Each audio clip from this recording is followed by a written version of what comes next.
मी सगळ्यांची चिंता वाढवणारी आहे। कोरोनानंतर चीनमध्ये आणखी एका महामारीनं पुन्हा डोकं वर काढलेलं आहे। उत्तर पूर्व बीजिंग आणि लियाओनिंग या भागात गूढ न्यूमोनियानं थैमान घातलेलं आहे। शाळेतील मुलांना झपाट्यानं या न्यूमोनियाची लागण होते।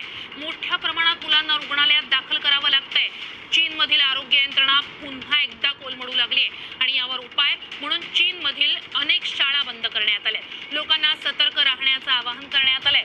चीनमधल्या या परिस्थितीवर जागतिक आरोग्य संघटनाही लक्ष ठेवून आहे। मुलांमध्ये पसरलेल्या या आजाराबद्दल अधिक माहिती देण्याची सूचना जागतिक आरोग्य संघटनेनं चीनला केली आहे। तर या गूढ न्यूमोनियाचं लक्षणं नेमकी काय आहेत पाहूया। मुलांच्या फुफ्फुसात सूज येते, फुफ्फुसात तीव्र वेदना होतात, श्वास घेण्यास मुलांना त्रास होतो, तीव्र तापही येतो।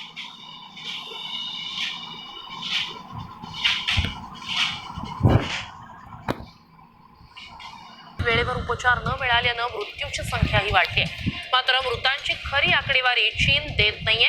त्यामुळे WHO चीनची कान उघडणी केली। कोरोनाची सद्यस्थिती आणि आकडेवारी जाहीर करण्याचे निर्देश WHO चीनला दिले।